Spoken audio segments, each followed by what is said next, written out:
Exactly, ladies and gentlemen, today is November the 12th, 2020. We got some NXT to talk about because, ladies and gentlemen, I don't know why I'm talking like that. But, ladies and gentlemen, we got some NXT to talk about. Because we had a shocking thing that happened here on NXT. There was no big segments on this show. It was all about wrestling. But one match got canceled, and that's Raquel Gonzalez versus Isaiah Lee. Boa says it's not going to happen, so they cancel it. Gonzalez attacked Boa, destroyed the man. And then some mystery man came out with a dragon in the Titantron and smoke, and it's all red. And then some old man came out. I'm not trying to be rude, but he is an old man. He came out to give a envelope to Boa, and he wrote something on Boa's hand, some sign language, I guess.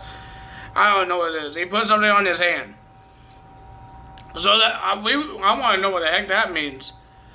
It looks like the same sign that Isaiah Lee's Titantron has. It goes line and down here, so it could be Chinese words or Japanese words. I don't know if she's from China or Japan. I don't remember. So yeah, I don't know, but it looks like it's something about maybe a good number that he says. Isaiah Lee says something about her family want her to come back if she doesn't win matches, I guess.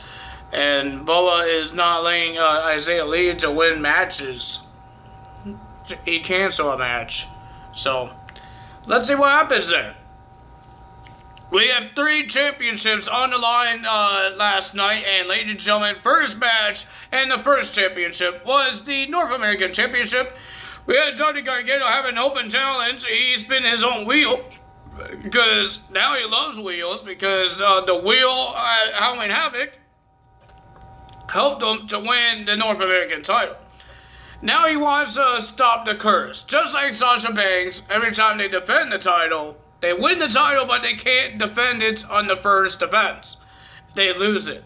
Sasha Banks broke her curse by beating Bayley, but can Johnny Gargano do that to his opponent? So he has a wheel, names of some competitors like Thatcher and other people I don't remember. And ladies and gentlemen, he rigged this one because he thought this would be easy match against Leon Ruff. Well, ladies and gentlemen, this guy was he's so full of himself, saying that he's gonna win because he was beating up this little guy up, Leon Ruff, and then, ladies and gentlemen, we saw in one of the pods with the audience was Damian Priest looking on, and he's scared of Mr. Johnny Gargano. He was being cocky. He was doing his little arrow thing that Damian Priest does, and then Damian Priest got out of the pod, and he was still over the barricade. He wasn't attacking or disqualification. And then Johnny turned around, and he said, "Oh boy," and he ran away, ran back in the ring to do more attacks on Leon Ruff.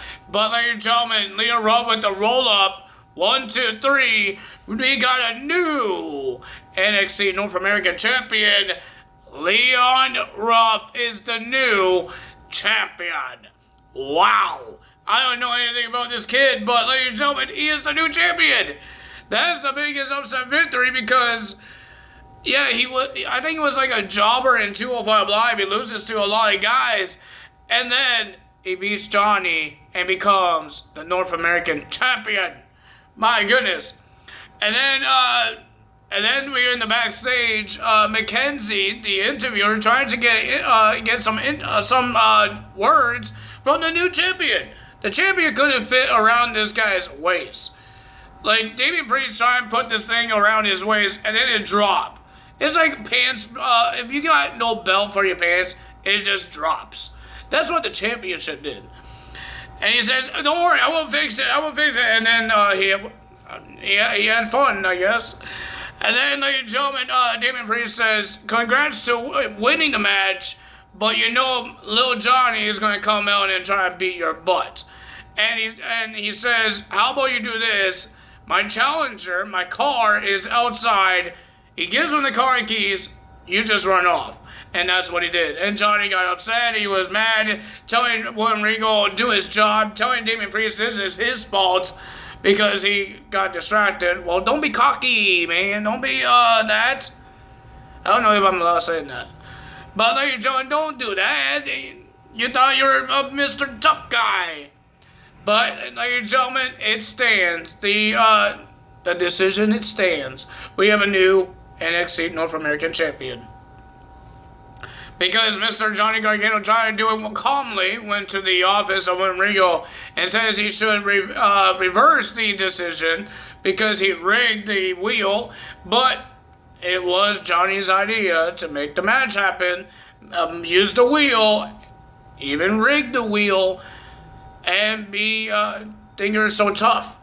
William Regal says it stands.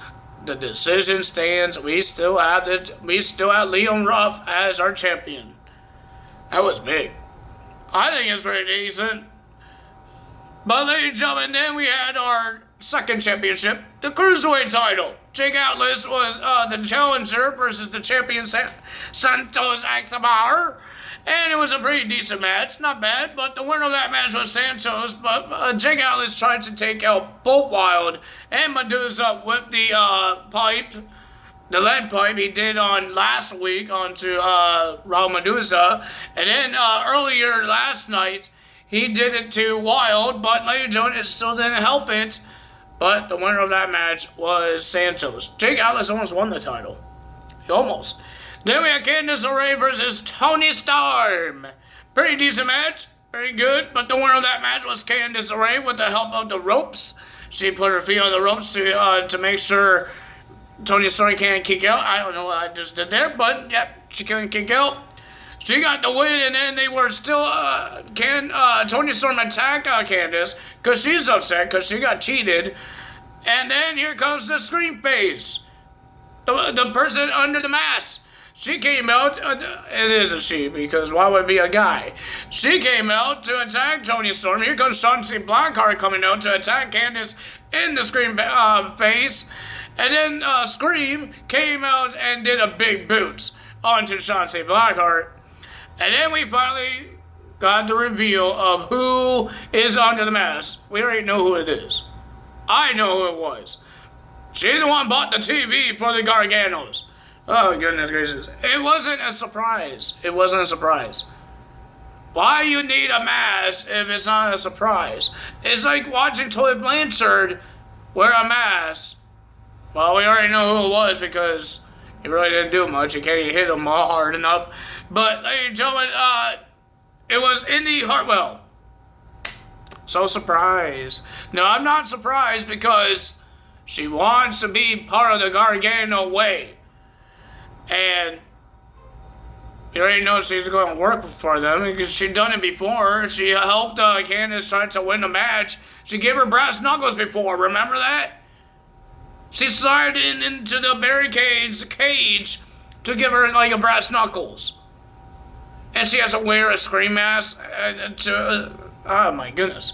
It's not surprising. So ladies and gentlemen, Candice was standing tall with Indy Hartwell. That's how you do it. We had Timothy versus Dexter Lumis. How this match happened. We had Timothy attacking August Gray and threw August Gray into Dexter Lumis's art that he was drawing for the people to see, and he threw him in there, and Dexter just stared down the soul of Timothy. So the match happened, and it was a pretty decent match, pretty good. But the winner of that match, because of Cameron Grimes' interference, the winner of that match was Timothy with the armbar. And then we have the attack from Cameron Grimes onto Dexter Lumis. He even put a ball rope sack around the head, over the head, onto Dexter Lumis. And then he did a cave-in onto the chair, and that's it. Then we had our main event, Tag Team Championships on the line. Breezango versus Danny Burch and Owen Lorcan. Pat McAfee, whatever his name is, still talking. Oh my god, like seriously, his voice is like a friggin' mouse. Can he shut up? Like, seriously, can he shut up? It's like a ringing, a really bad ringing in my ears. Can he shut up? Please, stop talking. Pat, you don't have a pretty voice. You're not great, because you don't really do much. He did one thing in the at the end. One thing. That's it. Ladies and gentlemen, the winners of this match, but Mr. Breezango got a little help by Drake Maverick. He got attacked by Pete Dunne, but Drake Maverick got a little revenge by attacking Pat by doing a dive onto Pat, and then he got attacked by Pete Dunne. But the winner of that match was Dana Burns and Orton Lorcan to retain the title. And then, ladies and gentlemen, the brawl happened. Drake jumped on all the guys from the turnbuckle. He got attacked, and then the rest of the Breezango got attacked. They were near the announce table. They threw Tom Breeze onto the table, hold him on at the edge where his space is at near over the edge of the table. And Pat says he has the strongest leg. Well, it didn't really take out Adam Cole when you had your match, so it's not really the strongest leg. Maybe when somebody is holding them. So they hold him, and then Pat did the running kick that he does. And ladies and gentlemen, that's the end of NXT. And Pat was still talking into the camera. His voice is annoying me. God dang. But ladies and gentlemen, if you guys enjoyed this video, I need a drink. If you guys enjoyed this video, hit the like button, leave a comment below, hit that subscribe button, hit that notification bell, and I will see you guys on Saturday for SmackDown results as well. That's all for me today. Ta is out. Bye.